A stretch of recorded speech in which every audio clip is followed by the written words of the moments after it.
Hi there, it's Jared Hamilton with the Hamilton Group at Cherry Creek Mortgage.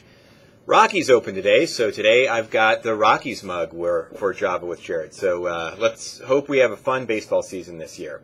So we got a lot of economic data this week, and let me just kind of jump on in.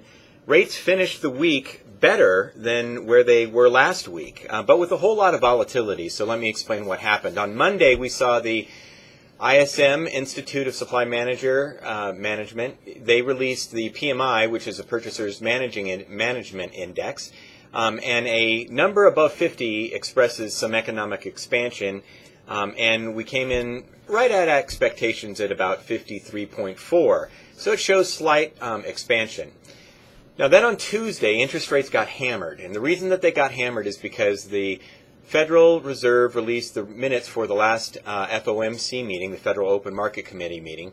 And what they stated in that in the minutes is that the Federal Reserve would be poised to increase interest rates quicker than what they had said previously if economic conditions warranted it. So you might remember that last year the Federal Reserve said that they were going to keep interest rates, and this is just the Fed funds and the discount rate. You know, they do not control mortgage rates. It's just the Fed funds and the discount rate. But they said that they would keep those really low probably through 2013. But then in these minutes they said that if economic conditions warrant, they would be positioned to increase rates quicker than what they normally said. Now, that would be, common sense, but the market really did not like that, and interest rates sold off considerably. There also was not any information in those minutes that suggested another round of quantitative easing, QE3. So the market really sold off.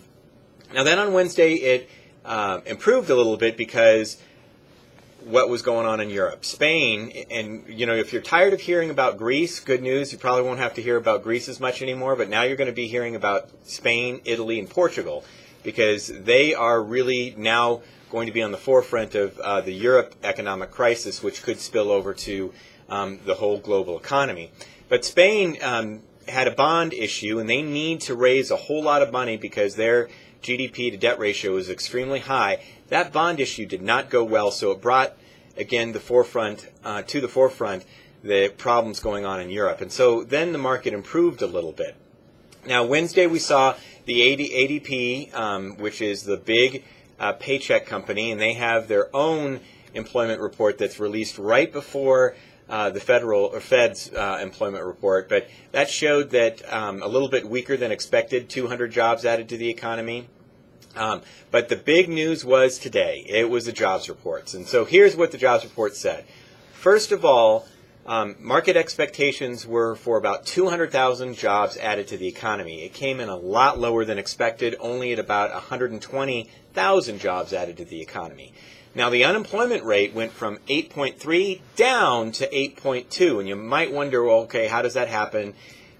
We saw the opposite happen last month, but what that suggested, less jobs were added, but the employment rate went down. Well, the reason is that because the labor participation rate also went down. It means that more people just stopped looking for work. They got discouraged. So they're not counted on the unemployment rolls. So that doesn't really change the fact that people don't have jobs when the unemployment report goes down. I mean, a lower unemployment rate really doesn't do any good if a bunch of people still don't have any jobs and they just quit looking. So even though the unemployment rate went down, it still was a pretty disappointing number, and rates have rallied on that. Now, we're just in a period of high economic volatility. This is not necessarily a game changer, nor was Tuesday's announcement from the Federal Reserve a game changer that they might raise interest rates.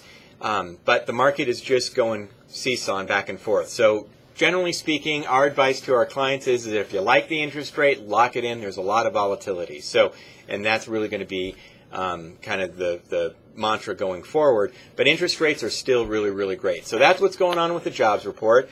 I'm going to leave it at that. I hope you guys have a very wonderful Easter weekend. Looks like we're going to see some great weather out there. So if you have any questions, please give me a call. But I hope you have a very wonderful Easter weekend. Happy Good Friday. Go Rockies. Let's hope we have a great season. All right. Thanks a lot for watching Java with Jared. If you have any questions, please give us a call. Thanks. Bye-bye.